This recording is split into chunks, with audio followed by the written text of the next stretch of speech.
Today's Bible study is about believers in bondage, okay? We're just going to go ahead and start because we want to know how to stay out of bondage if we want to maintain our spirituality and our believing systems, okay? If we want to be able to maintain our Christianity, we want to hold on to our righteousness, we have to consider ourselves as believers that can overcome very strong footholds, okay? And very strong footholds is nothing more than just a stronghold in itself. Now, Galatians 5 and 1. We're going to go to Galatians 5 and 1. So we could talk about believers in bondage, how we can be able to decipher and understand whether or not we are believers in bondage. And if we are, let's have enough grace for ourselves, right? To be able to just pull ourselves out of that. Allow those footholds not simply turn into strongholds. You understand? So Galatians 5 and 1. Galatians 5 and 1. All right.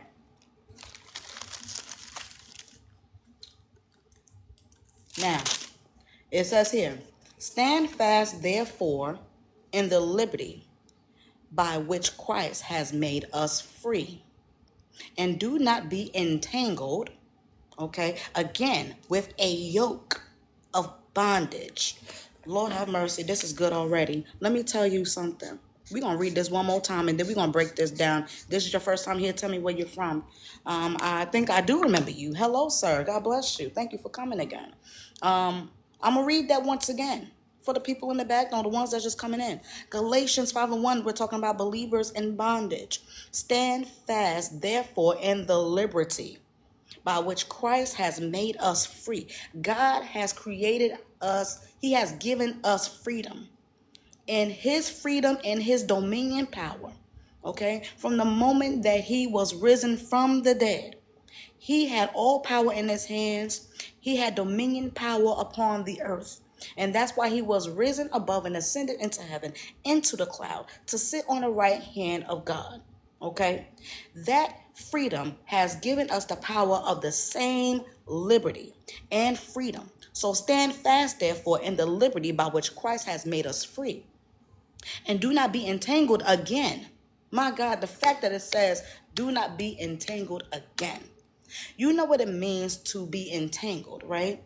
But to be entangled, get untangled, and then get re-entangled, that's what it's basically saying. Because once Jesus makes us free, once he liberates us by his sacrifices, by his sufferings, and he comes out free with all dominion power in his hands upon the face of the earth. Once he given us that liberty because of his sufferings, okay, he creates our freedom, and then we get untangled by the strongholds that once entangled us because of our power to utilize the gift of Christ's liberty. So once we get untangled by adopting the freedom and the liberty that Christ has already set before us and paved the way for us, we then can get entangled again with a yoke of bondage. And that's how you can end up being a believer in bondage. Do you see what I'm saying? Stand fast, therefore, in the liberty by which Christ has made us free, and do not be entangled again with a yoke of bondage. Okay, let me read something to you. What it really is trying to say is basically saying to persevere and push forward in your freedom through Christ Jesus' sacrifices as a ransom for your righteousness in God. And do not link, mingle, connect, or tie yourself with things that will restrict your freedom. I'm going to say that one more time. This is what Galatians 5 and 1 is telling us to do. Persevere and push forward in your freedom through Christ Jesus' sacrifices as a ransom for our righteousness in God. And do not link, mingle, connect, or tie yourself with things that will restrict your freedom. Once you are free, do not put yourself back in bondage. That's why it says, do not be entangled again with a yoke of bondage. Are y'all following me? So, what is basically saying here, there is a different way to view a yoke of bondage, okay? Most of the time, yokes of bondage come to us to gravitate to our carnal selves, gravitate to our fleshes. That's why we could be a man and woman of God, and as much as we may have a ministry, we could still have vices. You understand what I'm saying? Because we're not constantly purging as we're helping pour and save and salvage other people to walk in the same light that we try to exemplify. But sometimes us being flesh and blood, we think this is the crazy part about being a believer in bondage. We get so strong and high and mighty in God, which is nothing wrong with that, right? But sometimes we remove ourselves from reality, thinking that we have it all figured out. And before we know it, a trial or tribulation comes along, whether through a hardship, a difficulty, or a suffering, a sickness, a weakness. And it comes into our lives and we think, oh, I can handle this. I can handle that, right?